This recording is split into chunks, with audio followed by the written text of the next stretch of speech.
everyone. Okay, so I'm so happy to be doing this with you guys. I thank Zion for wanting me to share this with you people, and I heard that today is Zion's birthday, so I'm wishing you a happy birthday, Zion. Yes, I really hope that every one of you can have access to this video. It will be as brief as possible. I'm targeting like 20 minutes. Okay, and please also connect to my YouTube channel because I share a lot of things like this. Okay, so what I want to share with you guys is how to love yourself for the good of your mental health. You know, this is my expertise, this is my niche. I am a therapist, an emotional wellness coach. Okay, so a lot of times we talk about mental health and everybody's on about mental health right now, especially in Nigeria, which is a great thing. But beyond the hashtag, we need to know how to cultivate good mental well-being. Okay, and one of the major ways we can do that is in the ways that we love ourselves, in the ways that we show that we love ourselves. Okay, a key component of mental health is self-love. It's difficult to take care of a person that you don't love, right? You will do it with grudges and a lot of complaints and resentments. So if you're talking about your mental health and the fact that you want it optimal, you want it sound, okay, you have to come from that foundational level of knowing that you love yourself first. Okay, and how can you practically show yourself self-love in a way that it will have positive impact on your mental health? That's just a summary of what I want to talk about. And I wrote down 3 things here. There are lots, but I want to share 3 with you guys. Okay, loving yourself is not selfish. I must say that because we are in a very religious space where anything around self, it's seen as vain, okay, or of the flesh. The truth is, without the self, what else exists? You first exist before anything else, right? So even if you want to love your neighbor, how would you do that if you have not loved yourself? In fact, to the degree that we love ourselves, that's how much we're able to love other people or anything else that we do. Okay, a lot of things around us, our relationships, our businesses, whatever has to do with us, okay, is coming from a place of how we see ourselves, how we treat ourselves. If you treat yourself kindly, if you consider yourself worthy, you will take the things around you seriously. You will take care of yourself. You will take care of your mental health. You will take care of your physical health, right? So when we try to act like martyrs and deny ourselves nourishment and replenishment and care because we want other people to assume that, oh, we're selfless, what we're doing is actually depleting ourselves. What is happening is that we're killing ourselves while trying to help others grow. It really works. Because before we make them grow, we would have died. So it's always good to take care of yourself so that you can be able to take care of other people. For me, that's what self-love is about. Okay, so I just wanted to get that foundation cleared. Okay, so the first thing I shared here is that you practice self-compassion by showing yourself kindness. Self-compassion is very important when it comes to self-love. Compassion is just is empathy for me. It's care. Okay, it's care. It's showing yourself care, intentional care. Let me use that word. All right. So now, when I say show yourself compassion by showing yourself kindness, I'm saying that be intentional about how you take care of yourself. It's okay to be kind to other people. It's excellent. I love it. I love kindness. I love kind people. But I often ask myself, have I been kind to myself? Have I given myself an opportunity to truly meet my needs? Have I met my needs as much as I want to give? Have I met my needs? Have I taken care of myself? Have I listened to myself as much as I want to listen to other people? Because this is a key part of my job. Have I listened to myself? These are the things that we need to understand, okay? Because we forget ourselves often, especially if we are taught that we all have to be selfless. And again, self comes even before the less. It's just saying that, okay, it shouldn't all be about you. It should be about everyone else, which is fantastic. but it doesn't mean that it's without you. There is self, even in selfless. Okay? The key thing is that you do not deny yourself kindness while you show other people kindness. Why? Kindness is very important when it comes to taking care of ourselves. Because through kindness, you're able to meet your needs. You're able to see the things that you need, the things that you need to do to take care of yourself. You're able to pause, and do that thing that is necessary, especially in the area of needs. I'm emphasizing this because I've met a lot of people. I work with clients from different parts of the world, and a lot of them will tell me, oh, how they did this for this person, how they bought this for this person on their birthday, blah and blah blah blah, and all of that.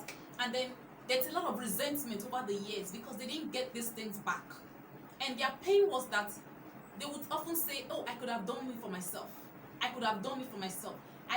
The number of times that I denied myself this and that just to help him or her, and I hear that a lot. And over the years, rather than love growing, they started to grow resentment, okay, for denying themselves those things that they try to give to other people.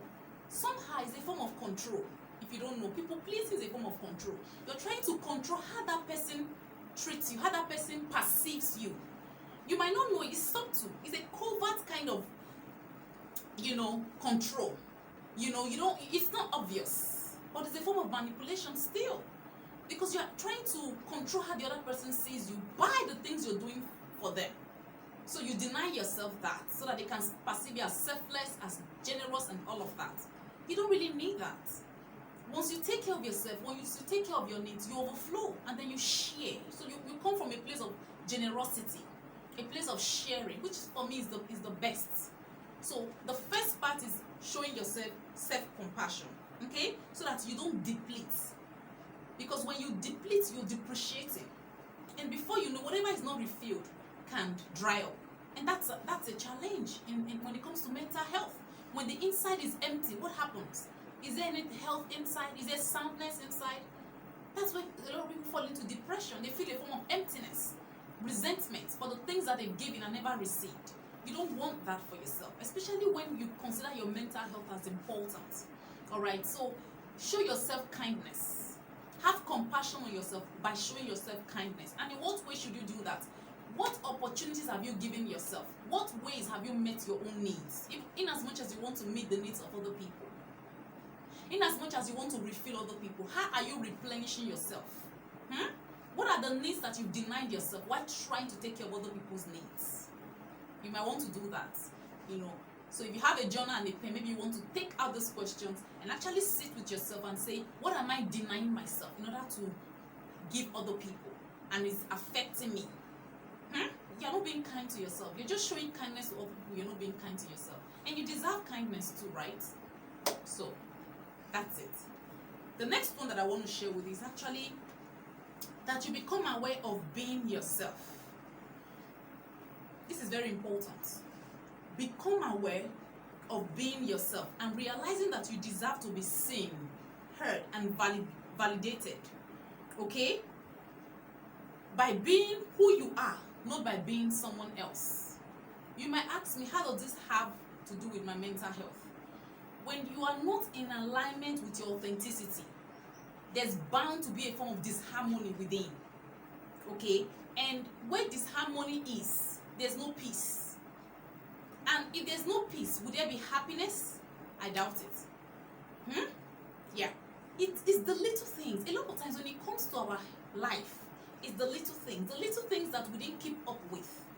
Okay? So, one of the major needs of human beings is to be seen, to be heard, to be loved, to be validated. Okay? And often we seek them from other people, which is a norm. Alright? But when we allow ourselves to be ourselves, what it means is that we allow ourselves to be seen, to be heard, to be listened to be loved. Okay? So that means we create an atmosphere of that nature for ourselves. We connect with people who see us this way. So you are not forcing yourself on people. You are not with people who don't care about you. You are not with people who beat you down all the time. You see the fact that you deserve to be seen, you deserve to be heard, you deserve to be loved. So when you're in a toxic relationship, that is not working out well for you, you can easily walk out because you have a boundary, healthy boundary for yourself. I hope you get that. And that's very key when it comes to our mental health. Okay? I do this work with my clients, and it's a major thing, because sometimes in order for us to feel validated by other people, we refuse to even validate ourselves. So we keep seeking validation from other people, and human beings, being who they are, once they perceive that you need validation from them, oh my, it's now the chance to deal with you, okay, and ask for even things they can't give themselves. And that's where a lot of people have issues when it comes to relationships, because now you have to prove yourself. But when you allow yourself to be yourself, you don't have to prove yourself to anybody. You just be yourself. And when you are yourself, you are living your authenticity. There's harmony, there's peace, okay, there's love. All right, so the people that are around you, the people you connect with as a result, are people that loves you. So there's a form of social support, which is very important when it comes to mental health. So you are connecting authentically with yourself and with other people, because authentic connections is key to mental well-being. It's not enough to be around people.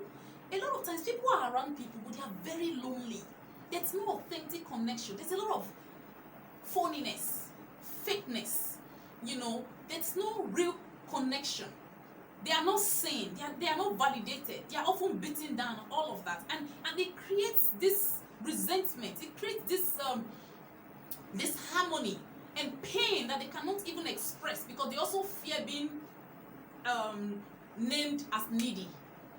So you see all of this. This is not what you need, this is not what you want, right? So you want to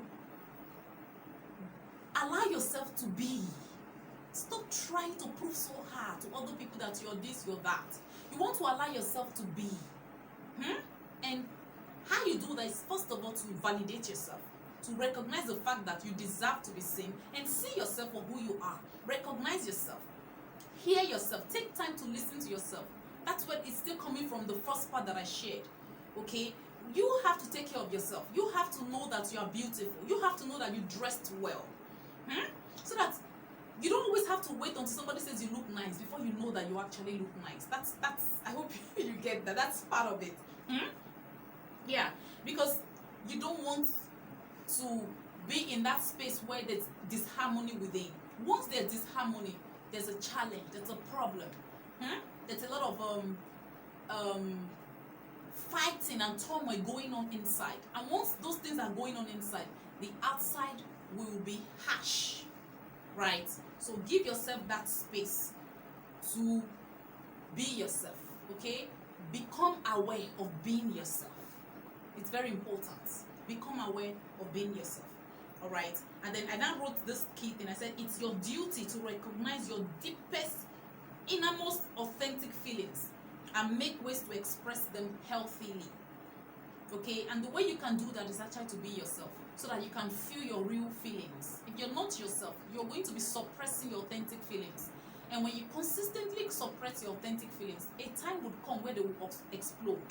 Because feelings don't just go, they look for outlets. So when they are not expressed in a healthy way, they force themselves out. That's where sometimes a lot of people explode, or the anger issue, you know, and all of that.